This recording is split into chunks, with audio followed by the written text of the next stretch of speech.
Guys, here's the bream.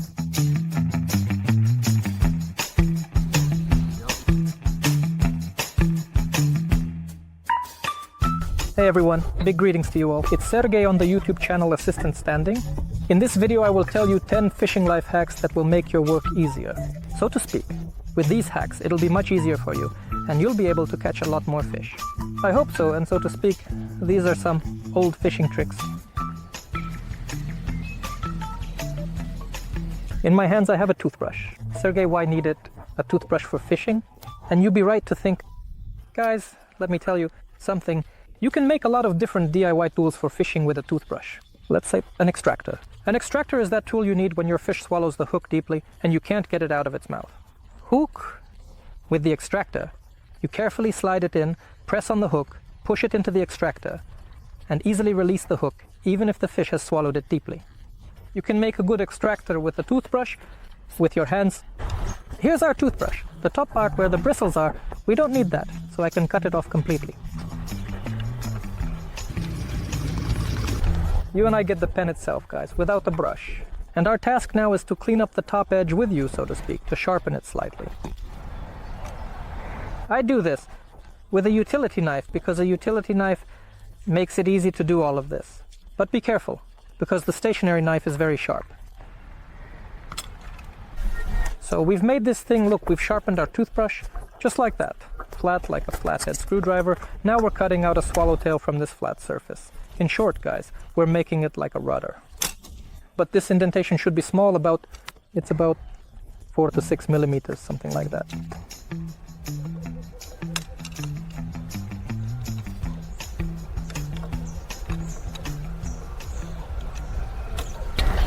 So we're just trimming the edges a bit, so to speak, sharpening our little construction from the other sides now. So we've got this mini extractor. It doesn't poke you in the pocket, guys. If you lose it, you won't mind. You can make another one very quickly. And it's already been tested. I've already used it for a lot of fishing trips. As you can see, you can make such a good tool from an ordinary toothbrush, guys. If you like this extractor made from a toothbrush, give it a thumbs up. Write in the comments if you want me to come up with another fishing DIY project using a toothbrush.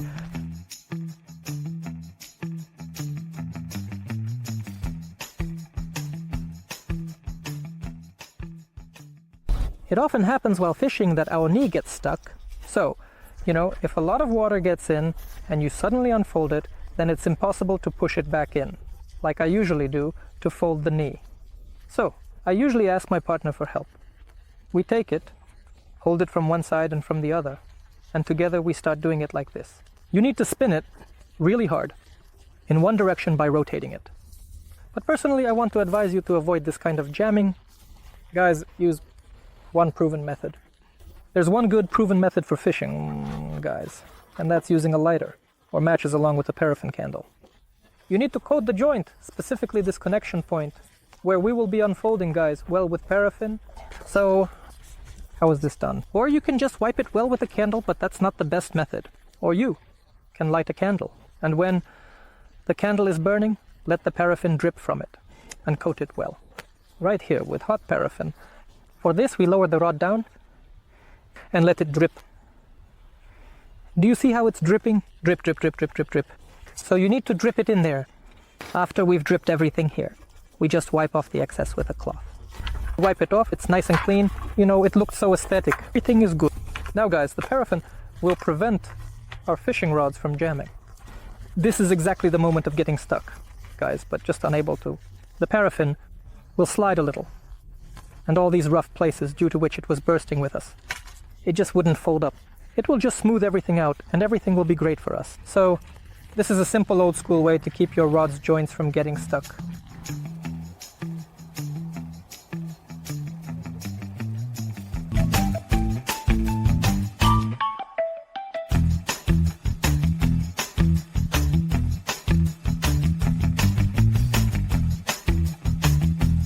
Guys, it's going to be about how to remove a ring from a fishing rod. This can be for different purposes. Maybe for repairs, or perhaps you want to convert it to a side float like I did in one of my videos. By the way, the side float setup is also very interesting, guys. And we always ask ourselves the question of how to remove the ring without damaging the rod or breaking the ring itself. How do you do this correctly? Here I have a small boat rod from which I need to remove the top ring. There are only 3 pieces here, and now we're going to do this together. It's quite simple to do. We'll need a lighter. We gently heat up our ring. Not too much. Gently heat it up. Be careful, guys, so you don't burn yourself. Now we take the pliers and carefully remove it. As you can see, it is OP, and it was easily removed right away. In this simple way, you can easily remove the top ring from the rod by heating it up. You see, everything is still here. Just like it was, you can put it back in its original place after some time. Guys, here's the bream. I just caught. It's really beautiful. I can't get enough of it. What a handsome one. We all love fishing with a feeder. This is a feeder like this, equipped with hooks. But it often happens that this tube that is inside, it just, guys, flies out over time. It's melted here and doesn't hold very well. I'll tell you now what you can replace it with. This feeder itself is really quite good. Friends, sometimes it happens like with me, you see the stick just fell out. If you make this stick shorter, it won't hold much bait. And the feeder won't function as it should. So you can replace all of this with something else. Friends, what do you think? With what? That's right, with a lollipop or some kind of sucking candy. It has a good stick, you can stick it in here and just like that, guys, spread it out. First we melt one edge. We do all of this gently, just a little bit. Then on some surface, we just do it like this. You see, we're loosening it. Oh! We take our spring and thread it through. This stick fits tightly here. You see, at all. Cool. And it's long, so the spring will function fully and will have its full size. We do the second edge similarly to the first one. We take it and melt it.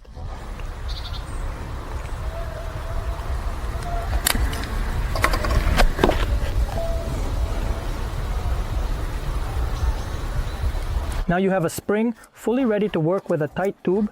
If that tube comes with the spring, it's very soft, really soft. It literally breaks and bends right away. That little tube, guys. Well, just such idiots.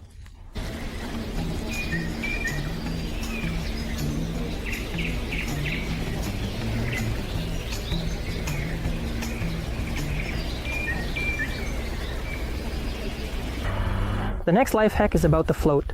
Sometimes it happens that our float lets in water while fishing. You're catching it, the weighting is normal, let's say, and then it starts to sink. The float lets in water, most often here at the connection point. Now I'm going to tell you how to get rid of this, so to speak, cursed thing that makes all fishermen bored. When the float starts to let in water, our float, we separate this part. Whoa, as you can see, the float is hollow inside. It's empty here. Guys, you can use foam or regular styrofoam, or I already have these foam balls. That's not important, any foam will do. We choose a few of the smallest balls, really the tiniest ones, and we just stuff these balls in here. Of course, you might say to just glue it or something, but if you're out fishing in the field, the easiest way to do it is just like this. Here's the method I showed you. Ball. We pack it down with our finger and just, we close it tightly. Both of them. Now our float will not leak water, but will perform its functions with dignity. Be sure to try this life hack with a float and write. So, in the comments, did you use this method, and have you ever had a situation where the float took in water? I'm really telling you, this method of Spinoplast will work.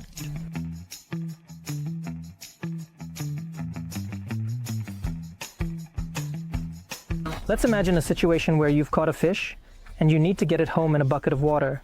So let's say alive, or if you're planning to use live bait, you need some fry guys. There's a good way to keep the fish from flopping around in the bucket while you're on the road, and to make sure the bucket doesn't tip over.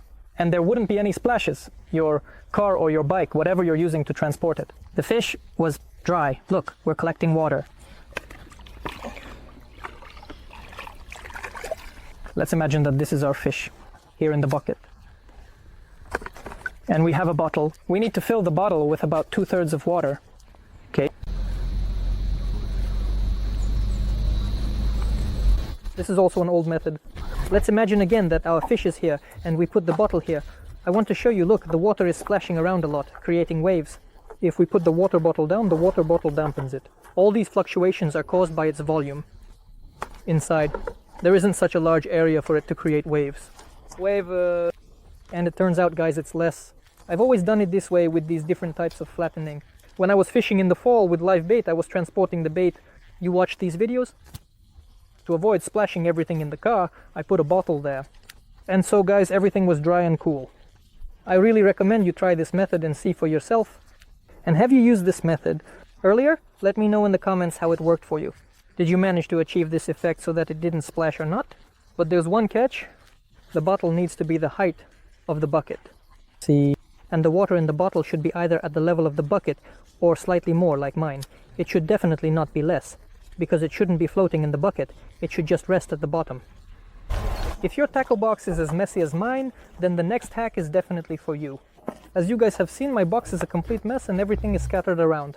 And I really use this hack to keep my hooks always together. You can sort them by size, by different sizes of pins. As you understood? Well, come on, I'll show you everything in detail now. I have an ordinary pin in my hands.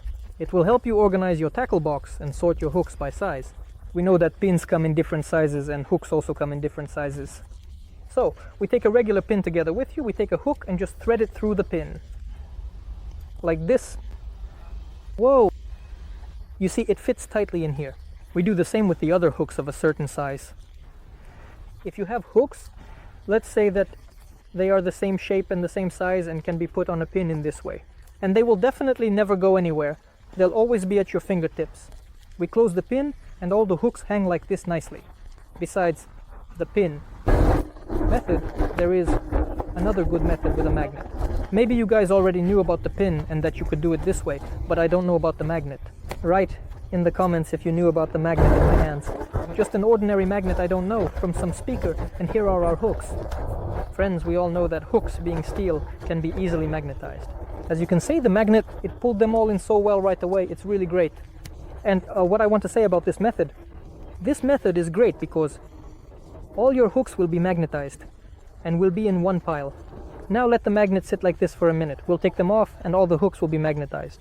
They reach out to each other, but there's a downside if it stays for a long time. A hook lies in the drawer without a magnet. It just demagnetizes. So using a pin might even be more effective.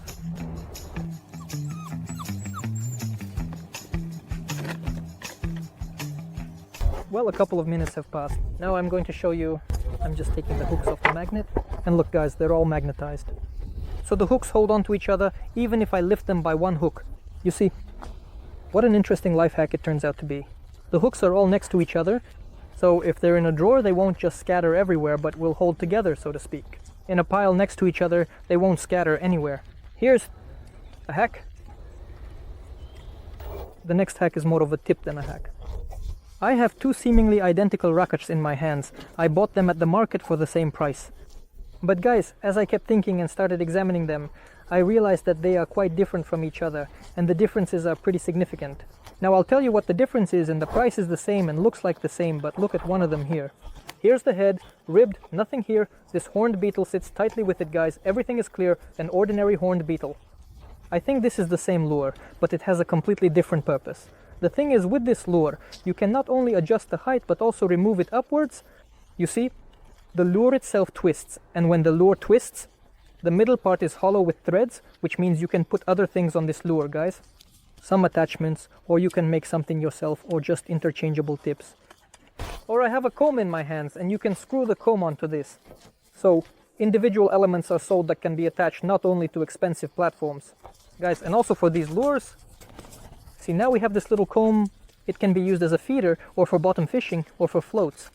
We just stick it into the ground, just like that.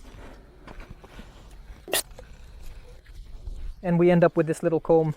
Feeder, you can start fishing with the feeder right away, changing the position of the rod. It's soft, and guys, it's pretty cool. You should always pay attention to such little details. So, I don't know if this will be good advice for you. Guys, so, I don't know, give me a like, that would be awesome. If you like this collection of life hacks, give it a like and subscribe to the channel. But that's not all. Don't go away, guys. Check out our other DIY projects and life hacks. They're also quite interesting. And also write in the comments what you want me to make a video about. Next video, you can make some kind of tackle, maybe create a DIY project, or put together a collection of DIY projects. Let's say, I don't know, maybe 5 DIY projects from the USSR. Or maybe 10 tips for beginners on how to fish with a spinning rod, or how to fish with ultralight gear. Maybe you have your own suggestions, write them in the comments, I'll be waiting.